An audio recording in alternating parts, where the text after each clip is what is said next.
U.S. Department of Education, this is Houston. Please call station for a voice check. Station, this is Tony Miller, Deputy Secretary of Education. We are here with hundreds of students in celebration of International Education Week. How do you hear me? I hear you well. It's a little broken, but it's great to hear you and great to hear all the kids there. Well, great. It really is exciting to be able to connect with you. Let's get started. I'd like to invite the first student to come up and ask the first question. And this question is from Allie at Chug Hart Middle. Do you prefer living on Earth or in space? Hey, that's a great question, and welcome aboard the International Space Station. You know, this is something I've dreamed about my entire life, and so for right now, while it's my turn to be here, I'm glad I'm here, and I've dreamed about this, and I'm proud to be here. I have a big job to do, and so this is where I want to be right now. I'm also looking forward to going home in 2 weeks. I've been up here for 5 months. As of yesterday, we launched 5 months ago. And so it's been a long time away from home. And I'm looking forward to going home. And once I get home, it's time to be there. And so I look forward to being back on my favorite planet, Earth. My name's Elena, and my question is, how did your childhood, education, and peers influence your decision to join NASA?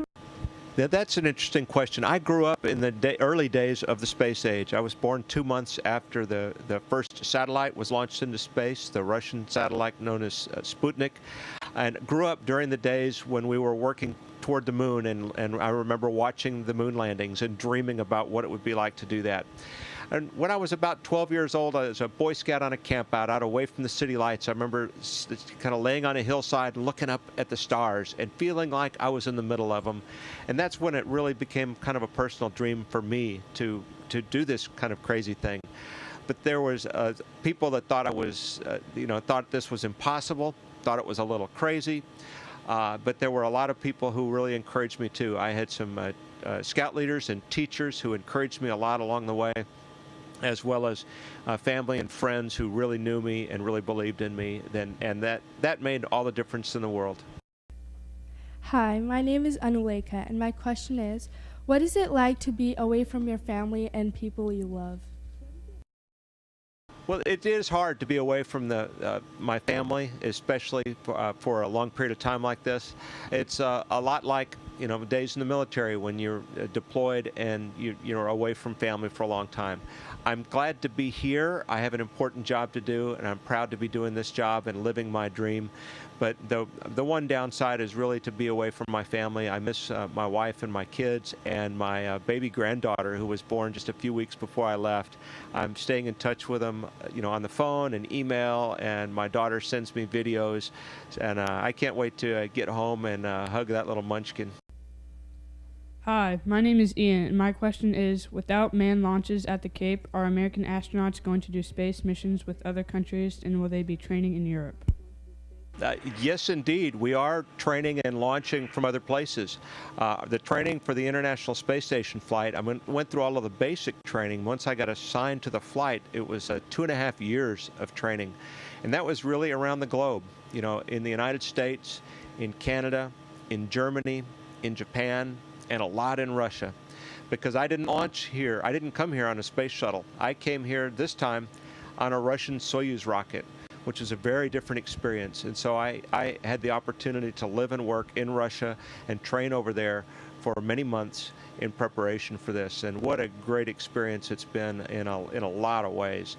And for me, growing up in the days that I grew up, and the whole idea of flying on a Russian rocket and having the freedom to move around in Russia and visit Moscow and all of those things that's about as mind-blowing as flying in space is, really. So it's and that's where we are right now, because the United States does not have a human launch capability.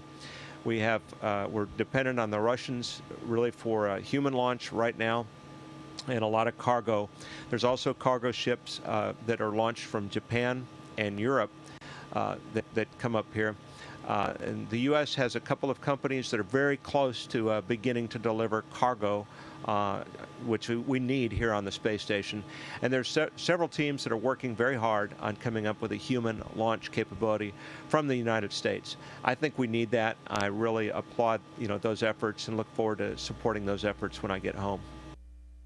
Isabel, this is a question from Aaron. Do you feel more energetic in space as compared to working on Earth? Okay, Aaron, that's an interesting question. I'm not sure I could tell anymore.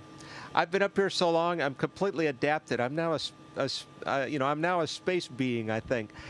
In ways, maybe more energetic because the days are just busy. We wake up at 6 o'clock in the morning. We have a bunch of things we need to do early in the morning, actually checking on some experiments and preparing for the day. And then we're working really hard all day long. We get a short break for lunch. And then we're working into dinner and past that a little bit. So the days are so busy, time flies by. And so you just have to be going constantly. And so I think my energy level is pretty high up here. But it's pretty high on the Earth, too. Physically, it's easier to be here, though, because we just float, and so I don't have to hold my body up while I'm moving around and doing things. Sometimes it's kind of hard to hold my body still while I'm doing things, and that's a different thing, because when I push on something, I push on it, and it pushes me away from it. And so sometimes it gets a little hard and frustrating to do things up here. In general, though, I think it's a little easier physically living up here than living on the ground. But you also have to be ready to come back to the ground, too. My name is Ginny, and my question is from Alexis at Maxwell Air Force Base. How much space debris do you see, and does it pose a danger to the space station? Hey, Alexis. I've never seen space debris that I know was space debris. I've seen satellites in the close to dawn, just like you can on the ground. On the ground, you can see us, the space station, and you can see satellites if it's just within an hour or 2 hours after sunset or just before sunrise. When we're in the light up here and the ground is dark, we had actually last night we flew over Houston, and my family went outside 2 nights ago to see us as we flew over the top. And so I was talking to them while we were in the sunlight up here, but it was already dark at home. So space debris tends to be smaller than satellites and stuff. We can't see it. It is a threat, though. It is a threat, and the ground is tracking thousands of pieces of old satellites and things like that would be a threat to us. Several times we've had to do some maneuvers where we changed the orbit of the space station to get out of the way or get further away from a piece of space junk.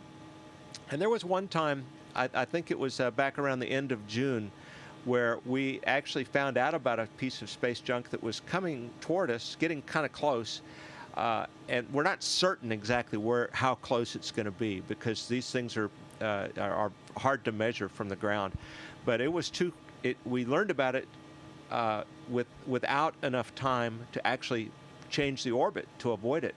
And so that was a little bit scary. We had to close all of the hatches on the space station and then go into our Soyuz spacecraft just in case part of the space station got hit, so we would be safe and be ready to come home if we needed to. Hello, my name's Kate, and after my grandfather had a stroke, he underwent lots of physical therapy so that his muscles didn't atrophy. I've heard that the same is true for being in space. If so, is there an exercise regimen that you must do to limit the amount of muscle degradation? Kate, that's very good insight and a good comparison, because yes, indeed, we are in conditions up here that are very much like bed rest or somebody with an ailment like your grandfather. And so we do have to do exercises. Now, lifting weights doesn't make much sense up here where everything's weightless. But we have a kind of it's similar to a universal gym that you might see that has, it uses pressure cylinders and then kind of a series of levers and stuff. And we could do a lot of exercises that are very valuable and very beneficial for us on that. So that's the resistive exercise that helps keep our muscles strong And it also helps our bones, because you put that load on your bones. Right now, when I'm just floating around in here, my bones aren't doing their job. On the ground for you right now, your bones are holding you up, and that stimulates the bones to keep them strong. Up here, we lose bone mass. We begin to lose bone mass in hours, within hours of arriving in space. And so we have to stimulate those bones through this kind of exercise. And we do aerobic exercise for our heart and lungs and cardiovascular system using an exercise bike. I actually have it, it's right here, the exercise bike's in this room. And we have a treadmill. You might think it's odd that we have a treadmill, and we obviously can't just step onto it and start running. We have to use a harness that's a lot like a backpacking harness, and then this series of cords. It's like bungee, stretchy bungee cords that hold us down to the treadmill so we can run. And that's how we keep our heart and lungs healthy. And we have to do that every day. One of the experiments I'm doing up here is actually as a guinea pig, or I'm the guinea pig, for a new exercise plan or schedule. Less time doing the exercise, but harder or higher intensity. And so instead of just going out and running for an hour, I will go run wind sprints on the treadmill and things like that. And it seems to be working out really well. I'm excited about the program. It's a hard one to be a subject in, because that means I do a lot of sweating, but it's really good research, and it has paybacks too, because they can study in me in a few months what takes place in patients and people on the ground over longer periods of time or even years. And so by studying my body's response up here in this 6-month time, we can use that then to help other people, hopefully like your grandfather. It's Julia, and my question is, do you have to speak other languages on the ISS? Yeah, Julia, that's a very interesting question, because it is the International Space Station. There's 15 countries working together in partnership here. Right now, on board the space station, we have one American, one Japanese astronaut, and one Russian cosmonaut. And so you will likely hear all 3 languages in a given day. There's more Russian and English being spoken. Every once in a while, now Satoshi and the Japanese ground control team are very fluent in English, but every once in a while, if they get into something that's very complicated and hard to translate, they'll switch over to Japanese. I don't know any Japanese. I can't get much further than good morning. But we are required to learn Russian and achieve a certain level of proficiency in the Russian language. That's because we're launching on a Russian rocket, and the displays and controls in that spaceship are all in Russian, as are the procedures. And so we have to be able to work as part of that spacecraft crew to get to and from the space station. It is interesting, though, if you listen to a conversation with the 3 of us, you'll constantly hear a mix of Russian and English being spoken, with people, preferring to speak their native tongue, but the other guys have enough understanding of it to understand what they're saying, but not quite enough over the edge maybe to speak it as fluently. And so it would be real confusing for somebody that didn't understand Russian to listen to us having a discussion over lunch. And I think that learning another language like that is really, really important, and I don't think we pay enough attention to that. That learning another language really opens your mind up to another culture, to another way, to other ideas that can't be expressed in English.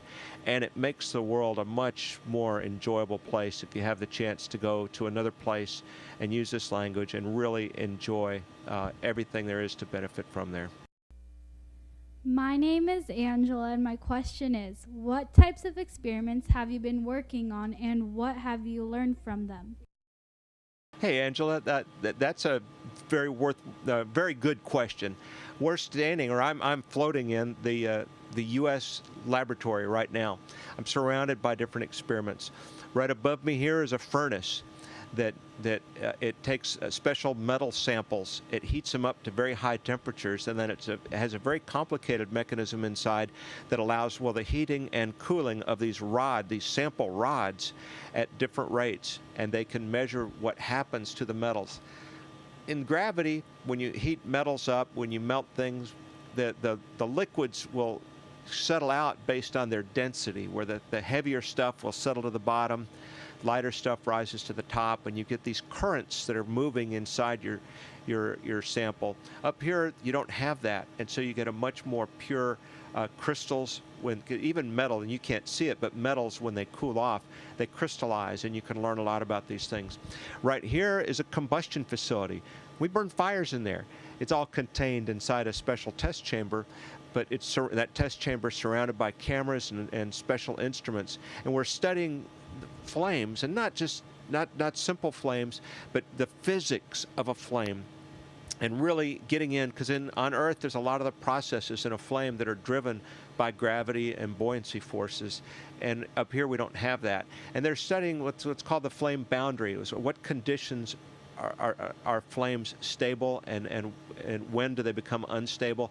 And they're unlocking the physics of the flame with the hope of learning more about producing combustion burners and heaters on the Earth that are a little more efficient. If you could find a way to make them just a fraction of a % more efficient on Earth, you'd be saving, millions or billions of dollars every year in energy costs. So it's things like that. We've got plant growth going on.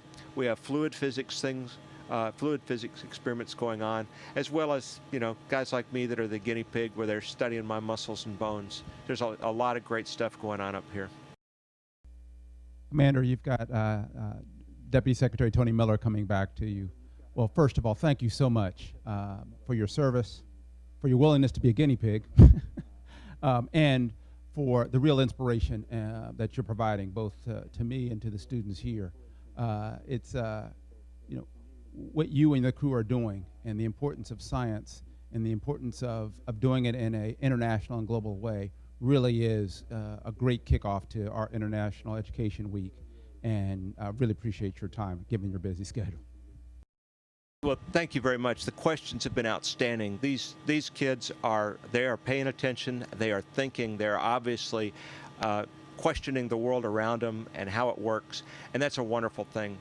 Technology gets a bad rap sometimes because technology has some downsides, and we hear about that in terms of potential global warming sources, pollution, energy crises, and things like that. But the solutions for tomorrow really come from technology too, finding ways to do that energy a little cleaner, a little cheaper, another way, finding ways to be better stewards of our air, our water, our natural resources. And those things are going to come from technology. The things that math and science, and engineering can lead you to. And I encourage the kids, there's no dream that's too big. I grew up in one of the poorest parts of the country on the border of South Texas, and I had a crazy dream about flying in space, and here I am today as a commander of the International Space Station. There is no dream that's too crazy. There really isn't. You can do it. Follow your passion, ask the questions, and work. Dig in and enjoy the journey, because it's a fantastic journey, and we need you to be out there thinking and engaged and helping us for the days ahead. Thank you very much. Perhaps one last thing. I understand there's something called stupid astronaut tricks. Oh, yes. There's stupid astronaut trick.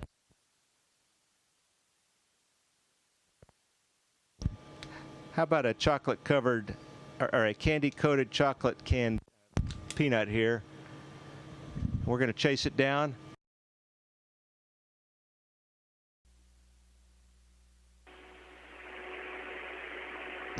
You guys probably don't believe I'm really in space.